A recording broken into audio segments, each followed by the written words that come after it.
Hey, Michael here with Golden Ratio Capricorn Tarot, and here for your daily read. So, of course, you're new here. This is a second video going out, and the short version is that this read doesn't follow the patterns used by most other tarot readers. This is just something else that I'm working with here at the time. And how it works is, you understand what the golden ratio is. If not, look it up, Google, But basically, it's like the perfect ratio of how things flow in the universe as far as progress is concerned. So, like, this channel is about progress, about digging deep internally, healing, moving on. And, we invite spirit, higher powers, angels, ascended masters, your spirit guides, to join us now for this daily read. As with all tarot on YouTube, etc., these are general readings. In this case, for March the 1st for Capricorns, and not everything's going to apply to you. Crosswalkers, cross-watchers, and everybody else is quite welcome to watch, to participate, comment, etc., etc. But it's a general message, so you go find what resonates with you. Maybe the story doesn't resonate today, maybe it'll resonate tomorrow. But as a general reading, here we go. So I like to deal the cards, face down, and work with the energies externally, just to kind of show progress. I don't want to see what the cards actually have on them until we read that particular segment. Just the reason being is I don't want to start predicting what's going on and actually have an influence on the overall energies. So it's kind of a timeline as it goes on throughout the day. Again, it could be applicable today, could not be another day. As I start doing this reading, I don't know whether or not it's going to be love, finances, career, or whatever. It's going to be on the bottom of the deck. I don't get to see it, you do. And eventually when we're actually doing the reading, I'll turn it over as we start the reading. But again, I don't want to influence the cards that come out, because I want something that's honest. This isn't about blowing smoke up your butt or anything like that. It's about an honest reading that hopefully helps to give you, the information, the advice, like sitting down for coffee with an old friend that has a different perspective, who knows you deeply and truly. That Queen of Wands wants to keep coming out, doesn't she? Well, that looks like a positive thing for you, but I don't want to set expectations. Right? So, again, this reading's all about you, what needs to be worked on, what you're going through, and hopefully it will be helpful you on this day. All right, Caps, let's get this puppy rolling. So again, following the same pattern, the idea behind it is the golden ratio and how things progress. Life's like an onion. We move from layer to layer, doing things. Okay, so now I get to look at the overall energies. So we have an Eight of Wands, which is very fast, good moving, could be movement, like physical movement, travel, that sort of thing. The High Priestess, deep intuition, loving, compassionate, kind of balances between, the 3D reality that we live in the spiritual side, kind of like Babel, like being able to translate, between the two. So these are the overall energies. So again, it doesn't imply any sort of, whether this is going to be about finance or love or anything else. So let's get started by turning the first two cards. And we start with the Three of Swords and the Knight of Wands. I believe that the Three of Swords is about healing your heart, healing past pains and hurts, and the Knight of Wands about it's a faster energy, loving, passionate, enthusiastic, So it's about regaining that sort of enthusiasm in your life after, recovery of, your hurt and the difficulties that you've endured up until this point in your life. And from there, we move on to the Seven of Swords and the Chariots. So again, the Chariot's about movement. So we see movement, here in the Chariot and over there in the Eight of Wands. So there's a lot of movement happening here. Things are moving forward in your life. But part of moving forward is about trickery and deceit, which is what the Seven of Wands says to me. So that deceit, the illusion could be from within, or it could be from external sources. So part of that is understanding how this relates back here to the Three of Swords. Were you heartbroken by somebody else, or have you been speaking negatively to yourself and breaking your own heart, been your own inner sort of tyrant? Let's see how things continue as we move along to the next cards. Here we're pulling up the Four of Swords and the Empress. So that's swords in the last three cards here. In this particular card, the Four of Swords talks about healing and recovery. You've been through three long battles, so these are the three swords that you can see in there. And your heart, going back to the healing heart of the Three of Swords back there, is recovering from all those sort of battles, trials, and tribulations. And, it's time to rest up, regain your strength, and prepare for the next battle, because life is full of challenges. As we conquer one, we move on to the next one. But in between, we got to take a little self-respect and time to recover. The Empress energy, just that strong, bold, beautiful, all-knowing, all-seeing kind of energy, ties back into the High Priestess a little bit. Again, compassionate, loving, royalty, just gorgeous. Nice to see this sort of moving. The energies, totally excited to see what happens throughout the rest of your day here. All right, so Queen of Swords and the Three of Pentacles. So the Queen of Swords is about truth. Sometimes, or often, it's a very harsh truth. She typically holds a cup somewhere in the picture, not in this one specific one. But that's a reminder to be, somewhat compassionate when delivering your truths out there to the world. The Three of Pentacles is about working with others, building together. So be careful in the truths that you're sharing with other people, that, you're still holding that cup, that you don't see in the picture here, that, you're delivering some things with compassion. You're not just being the tyrant and the driver, but, at the core of it, you're delivering both to yourself and to others, with truth and honesty and integrity. So the story continues with the Star and the Six of Pentacles. I kind of see the Six of Pentacles as like a mini version of the Star, so I almost see this as star on star. But the Star is about, your hopes, your dreams, wish fulfillment. Just a gorgeous energy. And the Six of Pentacles is really about reciprocity, about giving and receiving. Sometimes, often it's messages from the universe or from other places about giving you gifts, information. Sometimes it's financial, but the Star is about you stepping into your power. So it's pretty auspicious. So again, this relating back to the prior two cards about the Queen of Swords and the Three of Pentacles here is like the Three of Pentacles escalating into the Six of Pentacles. So working together in exchange of energies, a truth and an honesty here without being like too untactful or tactless. And the Star, of course, being the wish fulfillment. And here we go, the next cards. And we have the Three of Wands and the Seven of Cups. Now, these are kind of contradictory cards in my mind.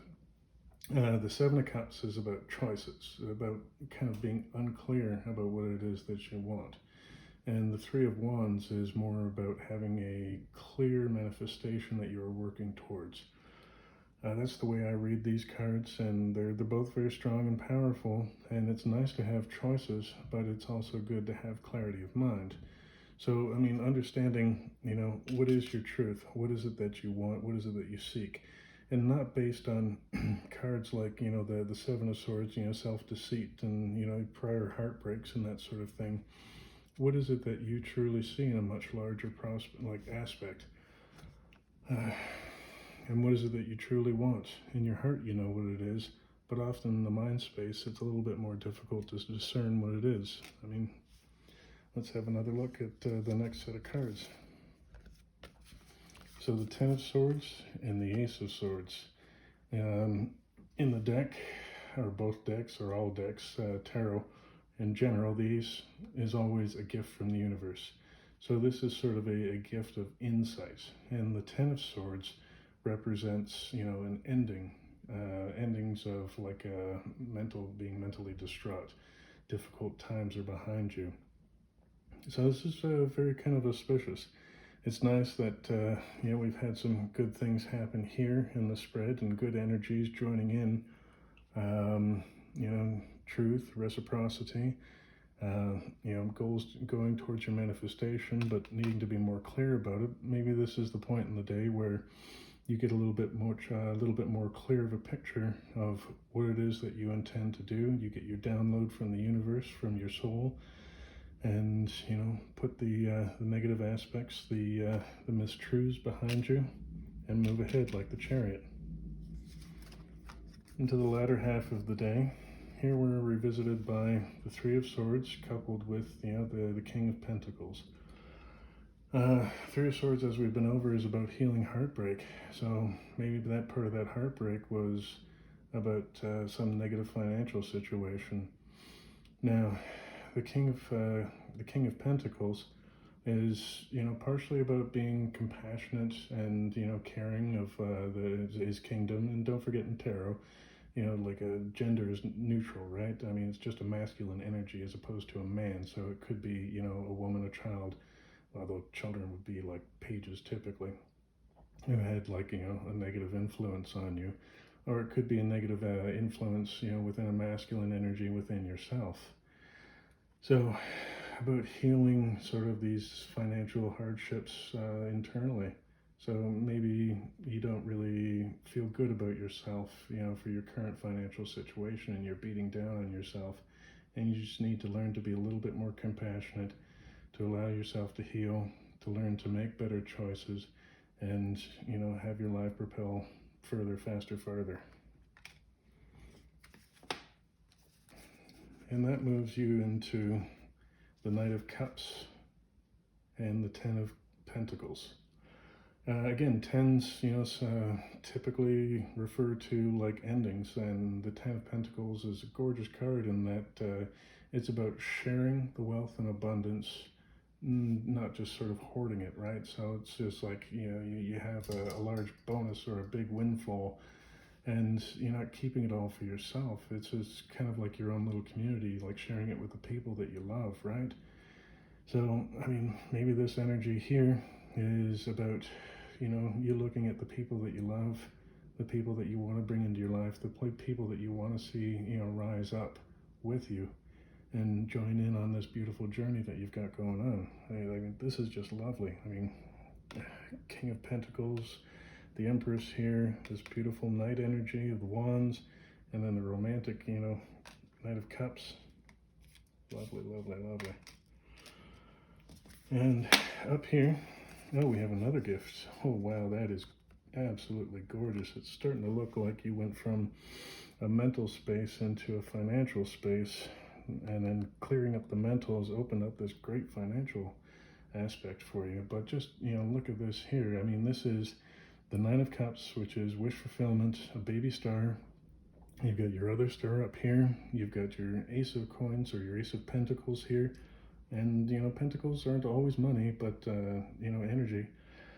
But often they are. So it looks like you are headed on the road to your success, your yellow brick road, as it were. And then beyond that, wow, another ace, an Eight of Wands. Again, remember, we had the Eight of Wands up here in the over energy kind of cards. So fast-moving energy and aces, gifts from the universe, and the swords being, that of sort of information, truth. So a fast-moving truth. You've got back-to-back aces here. That's phenomenal. I don't see that very often. That's really amazing. And well, it looks like you're moving from like mental processes over to financial processes, back to truth, fast moving, potentially, we're all in COVID, most of us are in lockdown, and the potential of travel is pretty slim to none, but it could potentially mean travel here. This is your Queen of Cups and your Two of Cups. That's very compassionate, loving, almost soulmate kind of energy, whether it's male, female, or otherwise that you're interested in. It looks like something really amazing is coming to you. That is phenomenal. Wow. And it's right here above your star card. And then moving out here, we get back into mind and money. Your Knight of Swords, he's really fast, he's truthful, he's honest, he's successful, he's brave. And your King of Pentacles, we had him down here with the Three of Swords. So again, Pentacles and Swords kind of in your lineup here. So truth, moving forward, managing your expectations, and sharing your wealth with others, like going back to your Ten of Pentacles over here and the people that you love. This looks amazing for you. So closing out the day and moving into tomorrow, guess who showed up? That's right, the King of Swords and the Nine of Pentacles. So, Nine of Pentacles is about your sort of independent wealth, about living the life of luxury. We know that the Ten of Pentacles comes after that, and that's more about sharing the reciprocity. But a lot of the wealth that we receive is about like sharing it with people that we love. And give and take, both in love and financial terms and business terms. These natural reciprocity in the universe and relationships is absolutely required. If something's very lopsided or one-sided, you don't stick around those things very long, and if that's your relationship with money, it'll go. But it looks like money is just flowing into you, and you're learning to use it wisely with this beautiful King of Swords energy. And again, still having the compassion and the love, going back here to your Queen of Cups, your Ten of Pentacles. This ties in gorgeously. So if we look back at the entirety of the picture, we see, look at the progress here. A Knight movement, an Emperor's influence, truth, a star influence, gifts from the universe, a king influence, another knight here, ace, a queen, another knight, another king. That's just absolutely gorgeous. This looks like a beautiful blend between financial gains, relationships, learning reciprocity. If I have to say there's any negative aspects here, it's, this Seven of Swords. There's some sort of level of relationship here between like the 373. Maybe that number is important to you, or an angel number or something of that nature. But again, there's the 7, so 7373. Have a look up angel numbers 7373 or 7733. Joanna Scribes and Angels. She has some pretty interesting messages related to angel numbers and like special combinations like that. Wow, that's pretty amazing. So yeah, healing your heart and understanding that often the lie, the illusion, has come from within.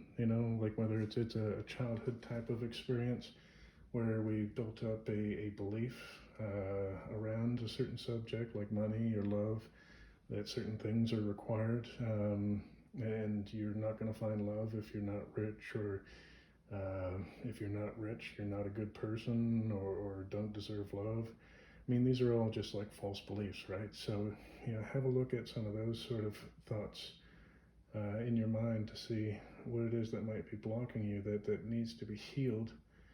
And it looks like you can move through it with confidence, with passion, resting up, being truthful, honest, reciprocal, getting clear on your intentions, your desires, and going after it with speed and candor. I'm just impressed here with the amount of speed and velocity in this, like between the Chariot, 2 8 of Wands, the Aces.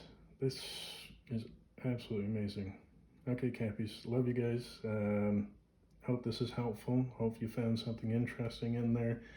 And I hope you have some luck healing what needs to be healed. Take care.